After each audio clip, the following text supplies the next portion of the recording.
बच्चों, good morning. चलिए आज हम लोग पढ़ेंगे क्लास 7 का एक्सरसाइज दूसरा है ये घातांक, घात के अंक। देखिए इसकी जरूरत क्यों पड़ी घातांक की। जब हमारे सामने संख्याओं का एक लंबा सा लिस्ट आ जाता है, बड़ी बड़ी संख्याएं, तो उनको पढ़ने में समय लगता है और समझने में भी देर होती है। मान लीजिए आपके सामने एक संख्या आ गई 1 0 0 0 0 0 0 0 0 0 0 0 0 0, इतनी बड़ी संख्या। अब आप इसको दहाइए काफी देर तक और इसके बाद कब लिखिए और इसको समझिए। तो इसके लिए संक्षिप्त रूप इसका दिया गया जिससे आप जल्दी से इसको लिख पाएं और समझ पाएं। इसके लिए घातांक बनाया गया और उसके कुछ नियम बनाए गए। तो यदि आपको इसको 10 के घात के रूप में लिखना हो तो कितना होगा? 1 2 3 4 5 6 7 8 9 10 11 12 13 14, 14 शून्य है तो कितना हो जाएगा? 10 के घात। इसको देखो 10 का जब आप 10 में गुणा करते हो तो 100 आता है ना, बोलिए। यानी ये 10 का 2 हो गया। इसके बाद ऐसे बढ़ता जाएगा तीसरा, चौथा, पांचवा, छठवां, सातवां, आठवां, नौवां, 10वां, 11वां, 12वां, 13वां, 14वां। यानी 10 के घात कितना हो गया? 14 हो गया। तो कितना आसान हो गया इसको लिखना, ठीक है ना। और इसको समझना भी 10 के घात 14, कम समय में आपने इसको लिख दिया। चलिए इसको हम कहेंगे घातांक। अब घातांक में बहुत सारी चीजें आज क्लियर करने वाला हूं आपको। जैसे देखिए 7 के घात 2 लिखा हुआ है, इसको पढ़ते हैं 7 के घात 2। किसके घात 2 है? 7 के घात 2 है। तो इसमें जो 7 है, 7 संख्या है, इसको हम कहते हैं आधार। और जो 2 संख्या है उसको हम कहते हैं घातांक, यानी घात के अंक। ये आधार हो गई, आधार की संख्या हो गई, और ये घातांक हो गया। यानी इस आधार पर घातांक कितना, यानी 7 के घात 2 ऐसे पढ़ेंगे। 7 आधार हो गया, घातांक 2। इसका अर्थ हुआ 7 का गुणा 2 बार, यानी 7 गुणे 7। 7 के घातांक जो लिखा रहता है, जो अंक, इसका गुणा उतनी ही बार हम करते हैं। 7 के घात 2 का मतलब हो गया 7 का गुणा कितनी बार? 2 बार। अगर मान लीजिए 7 के घात 6 लिखा है, इसका मतलब हो गया 7 गुणे 7 गुणे 7 गुणे 7 गुणे 7, 1 2 3 4 5, 1 बार, यानी 6 बार। 7 का गुणा कितनी बार? 6 बार। अब आप इसको गुणा करके लिख सकते हो तो इसका मान हो जाएगा। चलिए हम लोगों ने जान लिया आधार क्या होता है और घातांक क्या होता है। चलिए अब हम देखते हैं यदि आपका आधार की संख्या, यानी जो ऋण, मान लीजिए ये ऋण संख्या होगी ऋण 5। यदि आधार की संख्या ऋणात्मक हो और इसके घात के अंक यदि 2 हो, यानी ऋण 5 का गुणा आप ऋण 5 गुणे ऋण 5 करोगे। आप जब इसको हल करना होगा तो क्या करोगे आप? ऋण 5 गुणे ऋण 5, तो क्या आ गया?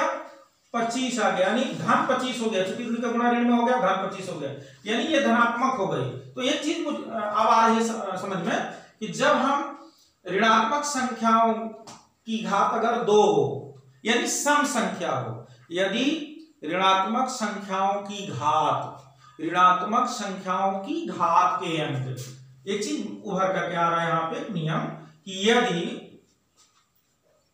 ऋणात्मक आधार वाली संख्या, ऋणात्मक आधार वाली संख्या की घात सम हो, सम संख्या हो, सम हो, तो जो आंसर होगा आपका वो धनात्मक होगा। क्या होगा? धनात्मक होगा। देखिए जैसे हमने लिख दिया ऋण 5 के घात 10, तो जब इसका जो आंसर होगा, तो चूंकि ऋण 5 का गुणा आप 10 बार करोगे तो 10 जो है सम संख्या हो गई, तो उसका आंसर जो आएगा वो धनात्मक हो जाएगा।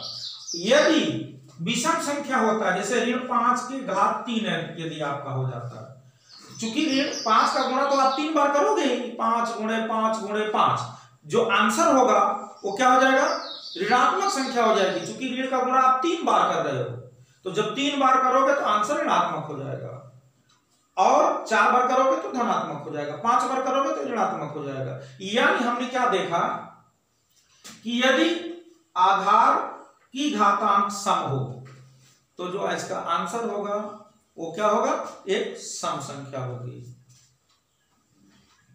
सॉरी सम संख्या नहीं, एक धनात्मक संख्या होगी। क्या होगी, धनात्मक संख्या होगी। और यदि आधार का घातांक एक विषम संख्या हो तो हमारा आंसर क्या होगा, एक ऋणात्मक संख्या होगी।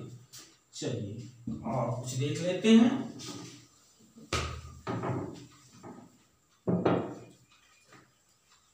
अब मान लीजिए ये परिमेय संख्या के रूप में हो, जैसे ऋण 2/5 की घात 3, ऐसा है,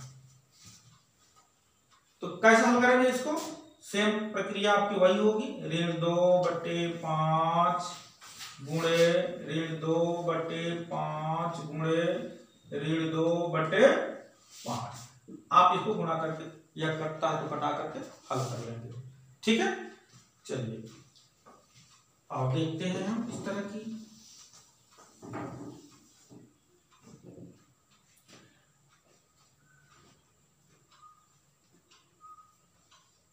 एक संख्या हम लेते हैं 5/1। देखिए अभी तक तो हमने आपको बताया कि जिस आधार का अंक जो है घात का अंक धनात्मक हो, जिस आधार का घातांक का अंक धनात्मक हो।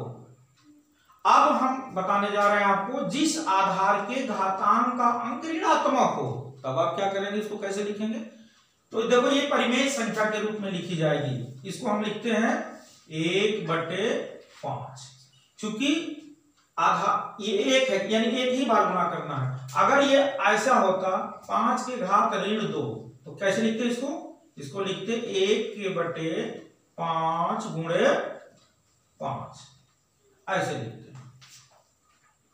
चलिए बात समझ में आ गई। चलिए और कुछ देख लेते हैं।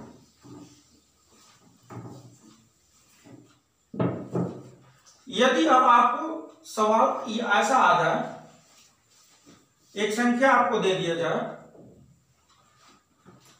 15,625, एक संख्या दे दी गई और इसको कहा गया कि आप इसके 5 के आधार पर, इसके 5 आधार 5 मान लीजिए और इसको घाती संकेतन के रूप में आप लिखिए।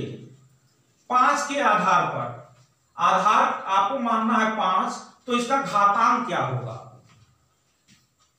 ये संख्या दी गई है और इसको कहा जाए कि 5 आधार हो तो इसका घातांक कितना होगा। तो इस तरह का सवाल अगर आ जाए तो आप कैसे बनाओगे, अभाज्य गुणनखंड आप करना जानते हो ना, लासा पे निकालते हो आप गुणनखंड, पिछले कक्षाओं में आप पढ़ चुके होंगे।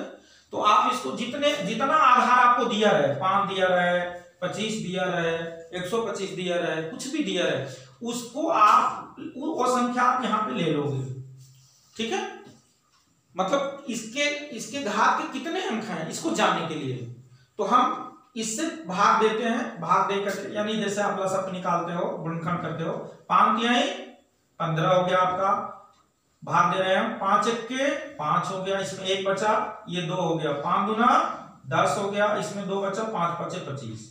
फिर इसको 5 से ही कटाते हैं हम, 5 6 30, 5 दूना 10, इसमें 2 बचा, 5 5 25, 625 हो गया। फिर 5 से कटाते हैं, 5 1 5, 5 दूना 10, 5 5 25, फिर 5 से कटाते हैं, 5 दूना 10, 5 5 25, फिर 5 से कटाते हैं, 5 5 25, फिर 5 से कटाते हैं, 5 1 5। यानी ये हो गया आपका 5 गुणे 5 गुणे 5 गुणे 5 गुणे 5 गुणे 5 कितनी बार हो गया आप देखिए 1 2 3 4 5 6 यानी इसको हम लिख सकते हैं 5 के घात 6 अर्थात 15,625 इक्वल टू 5 के घात 6 आंसर। यानी अब हमारा आधार कितना हो गया 5 और घातांक कितना हो गया 6 यानी इस संख्या को हम इस तरह लिख सकते हैं। तो ये आपका एक सवाल हो गया और इस तरह के एक और सवाल है तो देख लेते हैं हम लोग।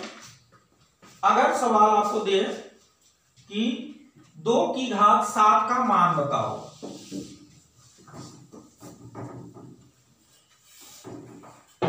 दो की घात